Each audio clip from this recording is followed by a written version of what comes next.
Welcome to Real Estate Radio Live, an informative and engaging podcast discussing everything you need to know about the world of real estate.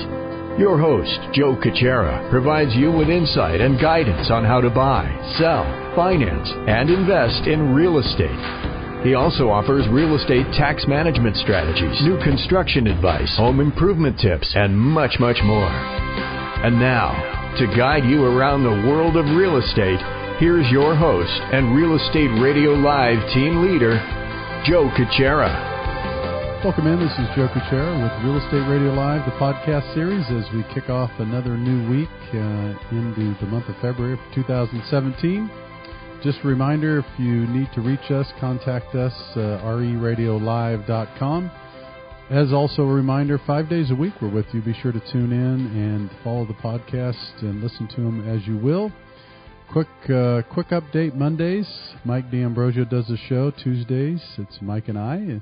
We'll be doing that today. Wednesdays, Thursdays, I will do them solo, and then Fridays alongside Buddy and Bobby.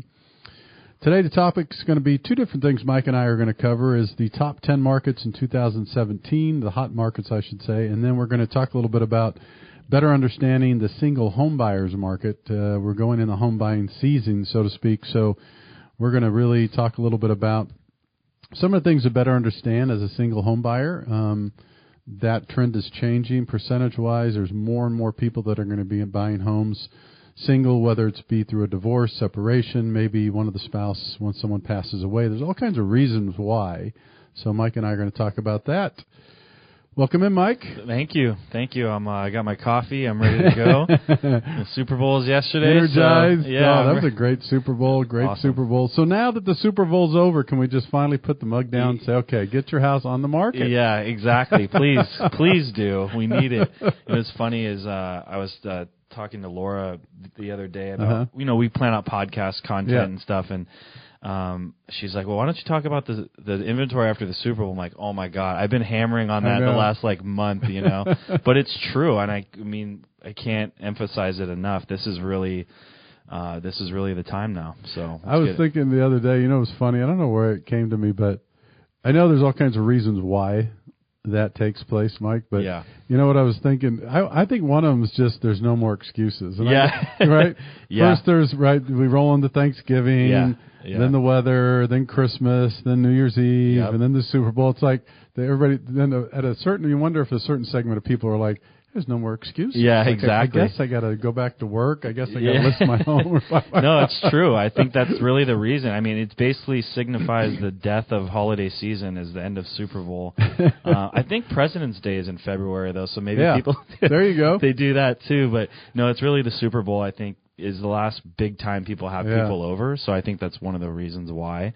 So I don't know. And people just hibernate in late November to January. Maybe that's it. So could be a number of different things. So real quick before we get started, just a reminder, any real estate needs you have, be sure to contact Mike. You could do that by emailing him, mike@reradiolive.com, or you could reach out to Mike at 408-630-0101. If you need any help on the purchase side with financing or refinancing, restructuring, anything in the way of mortgage financing, I can help you with that.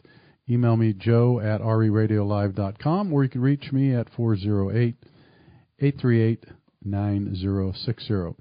So let's jump in, Mike. Let's go over the kind of the top 10. I know people are probably, there's a million top 10 lists of all kinds of different things, but this is just another one put out by Zillow, I believe. Kind of go through the hot markets, but it's good to kind of keep apprised and keep up to date, right? Not only for some people where they want to live, but I think also we've talked about it. This is also good for investors, potential people that maybe want to take a kind of a peek, open the curtain to potential investing. Yeah, absolutely.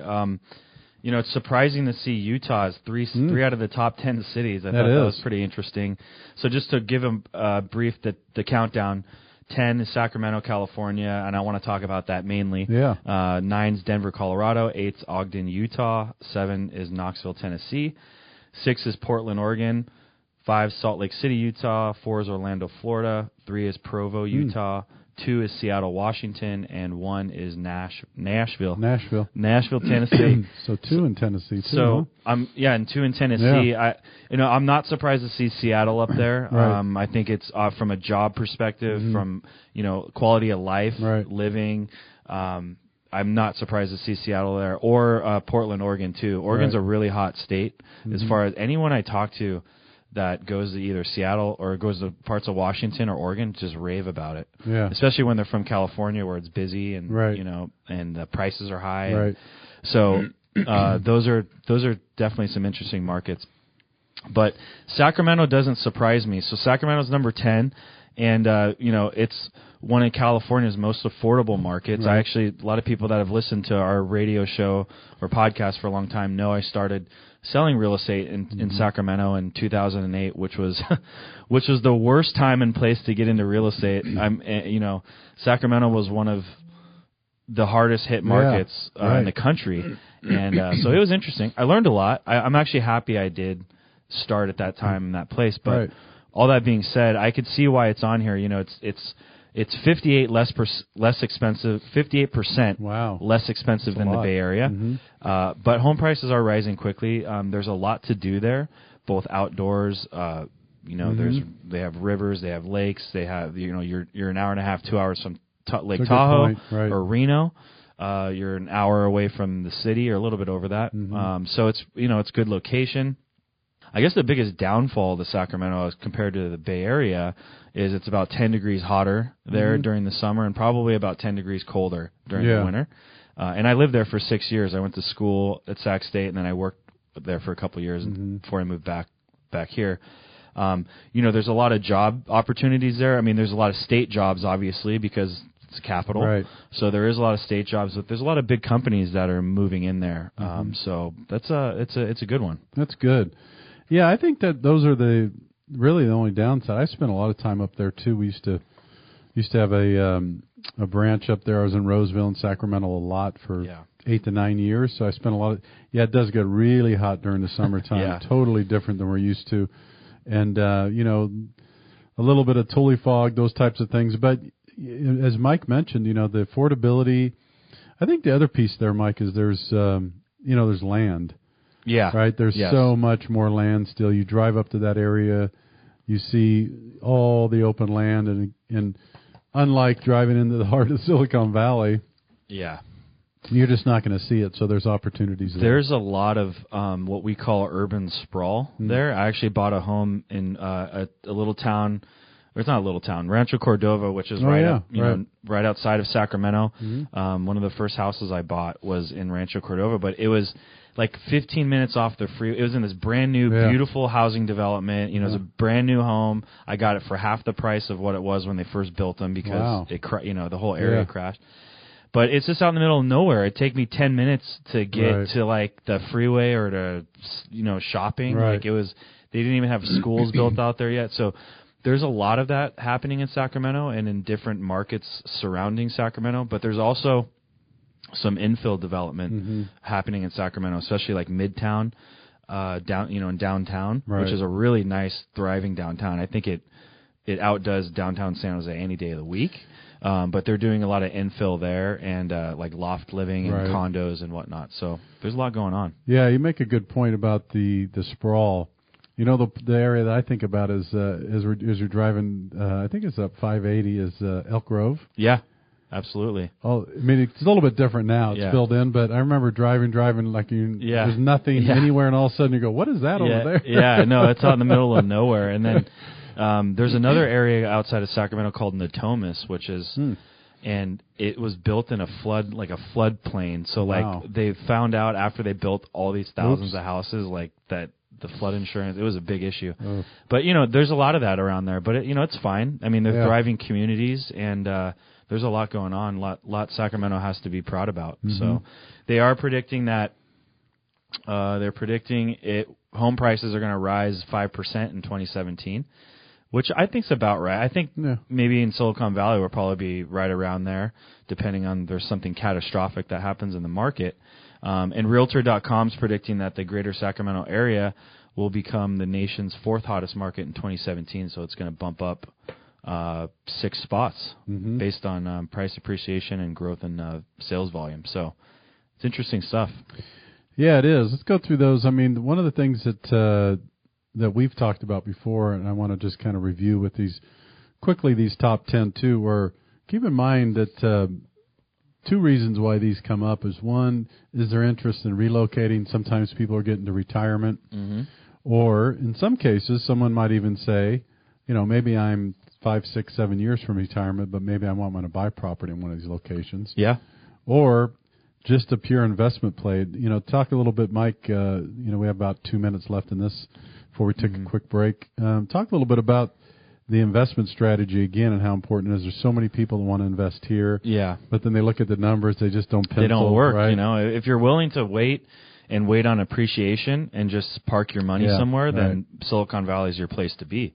But if you're looking for somewhat of a cash flow or, something that's a good investment or you're making a good percentage on your investment, then I would say areas like Sacramento are good spots to look, or Central Valley even, like, Tracy, Manteca, Antelope, all those little areas. Those are good. But Sacramento's a really good rental market. There's a lot of, I would say even more so for like multifamily. Downtown's got a ton of multifamily, 4plexes, duplexes, 6plexes, all over the place. And they're much more affordable than here. I mean, a 4plex anywhere around in a decent area in the Silicon Valley is going to be over $1 million. Yeah. Whereas the rent, and so whereas here or in Sacramento, it's going to be, I don't want to say significantly cheaper, but definitely cheaper. But the rents aren't going to be that a ton different. They're going to be cheaper in Sacramento, but it's not going to be like half the price. Right. So that's why the numbers work better in areas like that. So I think Sacramento is really good, both for home buyers, people that actually are going to live in the home, and then also for people that want to invest their money too. And it has been for a long time. So.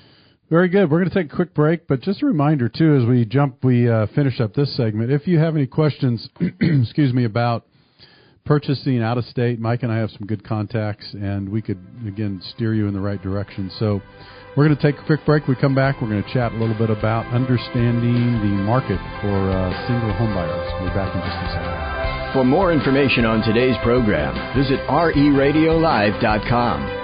That's reradiolive.com.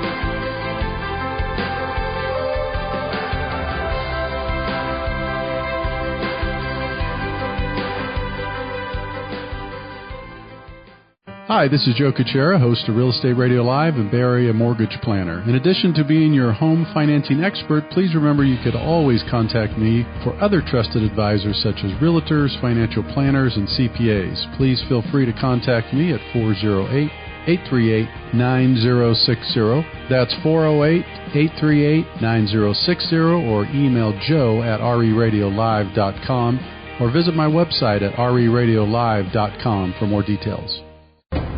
Welcome back to Real Estate Radio Live. For more information on today's topic or guests, just visit reradiolive.com. That's reradiolive.com. Again, your host for today's edition of Real Estate Radio Live, Joe Kuchera. Welcome back in. It's Joe Kuchera with Real Estate Radio Live, the podcast series, sitting alongside Mike D'Ambrosio as we do every Tuesday. Talking about a couple different topics. We just talked a little bit about the top 10 markets for 2017, according to some of the an article that Zillow put out. Now we're going to talk about the better understanding the single home buyers market. And it sounds interesting or strange to someone that's listening to podcasts, but yeah, we're not talking about Match.com. Yeah, no, this is not Real Estate Live, the Match program, as much as it is. Again, we're big fans of education, information, and what this is statistics are showing that, again, more and more single home buyers, and that could be the result of divorce, separation, maybe for the fact that people just are single still, or people are, pass away, there's some issues, you never know. And so even though this may sound a little different, it's really worth having some conversation about, because a huge percentage of people are in that category. Yeah, it's almost a quarter. It's almost a quarter of the buyer. 24% of home purchasers are what's considered non-traditional buyers. Right. Single people accounts for 24%. That's crazy. And women make up a majority of each of those categories, which is not crazy. I'm super happy about that. I think that's awesome. Wonderful. And I think one of the reasons why we're seeing more single, some of the reasons you mentioned earlier, but I also think it's the newer generations are staying more independent longer. So, whereas in generations before they were getting married pretty early 20s. Right. But I don't know what the average marriage age is now for millennials, but I have to guess it's more near 30. Yeah, it is. So that's probably why we're seeing a larger percentage of single people buying homes. Right. Yeah, and the other piece of this too is, let's face it, we talk a lot about the millennials, but you still have a large group, and I'd say the baby boomers are still having an effect on marketplace, absolutely. right? Yeah. And when you talk about the baby boomers, you're talking about people in their 50s and 60s, and divorces happen, things happen, separations, unfortunately deaths, different things, and so what happens is it triggers someone to now go out and either purchase or sell a property, Mike, and then have to do this. Sometimes, and I think I'd like to talk about it for a couple minutes. It's not easy. You've dealt with it. I've dealt with it. Someone that's been married for 25, 30 plus years, right? Maybe more. And one of the spouses passes away, and all of a sudden, it could be that person either has to sell the home, buy another home, and they've never done this on their own before. Yeah, it's not. No, it's really a great point. It's not easy for that. It's not easy on them. The process of buying and selling real estate is not easy. Let's face it. Unless if you. That's why you need to work with good professionals and people that know what they're doing. But even then, it's still a complicated process, and it can become overwhelming for some people. So, I think it's a great point you make about that. Yeah, so, just out there, we want to chat a little bit about this topic. But if you're listening or if you know someone that's in this category, maybe, I hear it all the time. I work with people on a regular basis. Joe was afraid to even know. I didn't know if I could qualify. I didn't know how this works. My husband always did it for me. Or, in some cases, the wife takes care of the finances. They're no longer around. No matter the case, the point is you have the same support. It doesn't matter. If you're in that situation, you're not sure. If you need an evaluation on your home, that's what Mike's for. Give a call. You're not sure. Some people might be sitting there, Mike, going, well, gee, I think I should sell. I'd like to sell, but I don't even know if I could then sell and what I would make and then how I could qualify. Yeah, right. Yeah, and that's why you got to reach out and just see. You've talked to some of my clients before that are single that we have to evaluate whether they can purchase without selling their home. Sometimes they need to in order to do it. So talk a little bit about the whole, and we'll get into some of these other pieces, but talk about the pre-approval process. Maybe any differences as a single home buyer, any tips, anything to look at? Yeah, a lot of it will be the same in terms of the documentation we're going to need to collect. If you're a W-2 income earner, you're going to have to produce your W-2s. There won't be any need for tax returns unless you have complicated income or you're self-employed, 1099, corporation, K-1s. Once you have any kind of, there's two things that I'll say what triggers tax returns. Complicated income, maybe you make income in different sources, ways, you're retired, things like that. Or the other piece of it is if you're jumbo, quite honestly, most of the time if it's jumbo financing, they're just going to want tax returns because they underwrite to different guidelines. So same things apply. Make sure you get those documents. So I think the big thing, I'm dealing with two right now, Mike, and I think the big thing is as a single person, what happens a lot of times, even if, let's say they were divorced, and it's been 5, 6, 3, 4, 5 years, I don't know. Yeah. And what'll happen is that'll come up on credit or search or, when you fill out the application, you have to indicate, that's part of the declaration page. Yeah. You have to indicate, do I have a foreclosure, a divorce, all these different things, whether I'm a U.S. citizen. Yeah. So when you declare those things, the biggest thing I see come up a lot, and a lot of people have to know, is we need the divorce decree. We just do. Yeah. Because what that document, that legal document, lets the lender know if there's any financial obligations that still exist with that partnership. Can't get away with it. No. So, and I think we talked about this last week or a podcast before, but oftentimes too with people that become single, if they've been married or whatnot, they haven't worked. That's true. For a while. They need to, so then they kind of get concerned about, well, how am I going to qualify? I've been, a stay-at-home mom or dad for the past 10 years, so talk about that a little bit. That's a great point. I'm glad you brought that up. I've dealt with a couple people on a regular basis with that. So if you're listening to this, again, this podcast, or you know anybody in this situation, they're nervous because maybe all of a sudden they're in a position where they have to go get a job and they haven't worked for maybe 10, 15, 20 years. They're staying home raising the children, or they didn't need to work during that time period. Typically, Mike, the lenders want to see 2 years of history for employment before they'll finance. Right. That's typical.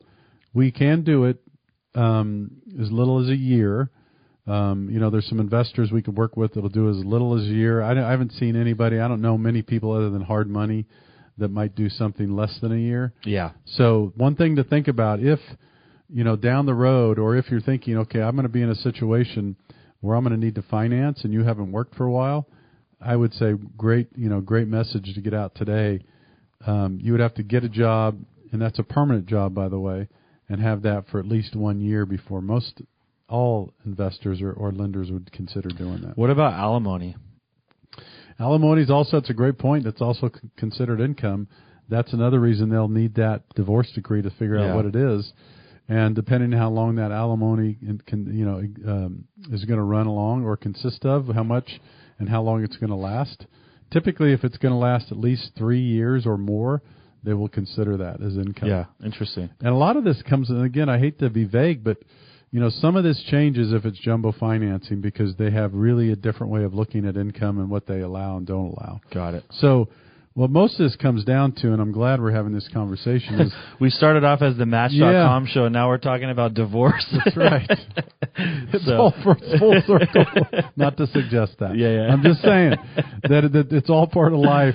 People, they're single, they get married, they get divorced. There's unfortunate death, and there's all kinds of things that happen. And so our job, Mike and I, our business, our job is to help educate you no matter what you're doing, where you are, at what phase or category in your life, because things do happen. Yeah. And, we want to be able to be the resource for everybody. It's not a situation where, there's a stereotype or a certain market segment that we're looking for. The objective of this show is to help everybody, no matter what status or class or whatever you're doing. And if we could help you in any way, just for example, this topic today, I think it's a great topic, and we should talk more about it from time to time just to let people know. If nothing else, Mike, you know how it is. A lot of these people, for us it may sound strange. For other people it may sound strange, but I'll say it. I see it all the time. There are people that are afraid to kind of reach out because they're afraid. Like, am I the only one dealing with this? Yeah. Am I going to sound stupid? Right. All those things. I'm just telling you, Mike and I, we help people all the time in every simple situation. We're not going to judge. We're going to take each situation separately. We're going to figure out what the best thing we could do to you, and we'll be honest. Yeah, absolutely. Whether we can or not. Yep, I think that's what it's all about. But getting back into the single home buyers real quick, and before we wrap the show up, a lot of things about, if you're out there listening, you're thinking about buying, a lot of single home buyers, they think beyond location. They're thinking about proximity, life efficiencies. They want to be near things they spend their time on, like work, friends, entertainment, healthcare. Right. Those types of things are important to single home buyers, and they're important to all buyers, but more so that. They also really, the inspection process is a really good learning opportunity. And I'm kind of looking at this from being a real estate salesperson, right? And making sure they understand what they're getting into, because they don't have anyone to bounce those ideas and questions off of. So making sure you use the whole investigatory process of buying a property as a learning opportunity is important. And I've often found, too, with single home buyers, it's good to have someone you can bounce stuff off of besides your realtor, maybe your parents. I always try to get on the parents' good graces or your best friend or something to, help you through the process, too, on top of your professional. And, so just a couple of those things I think are good things about single home buyers. So. Yeah, it's very good. As we wrap things up in a minute or so, just to review, always double check with us. There's different things that are going to be happening as the next several weeks come along. Be sure that Mike and I are going to be talking a lot about the market, why it's a great time to sell and why it's a great time to buy. I know that sounds funny. We've talked about that before. The reason why is there's low inventory, and there's a lot of pent-up buyers out there trying to figure out, what's next. Is it going to be more or less competitive? So keep an eye out for those as those topics come up. And always, if you need information, you can contact us at reradiolive.com. And lastly, we'd like to say is give us a review, right? Yeah, go on there and give us a review. Please do. A good one. Let us know what you think about the show. Pass it along. Good one. And keep listening. We appreciate the support. And until next time, take care. We'll be with you. You've been listening to Real Estate Radio Live. For more information on today's program, visit reradiolive.com. That's reradiolive.com. Subscribe to our podcast. Discover more at reradiolive.com.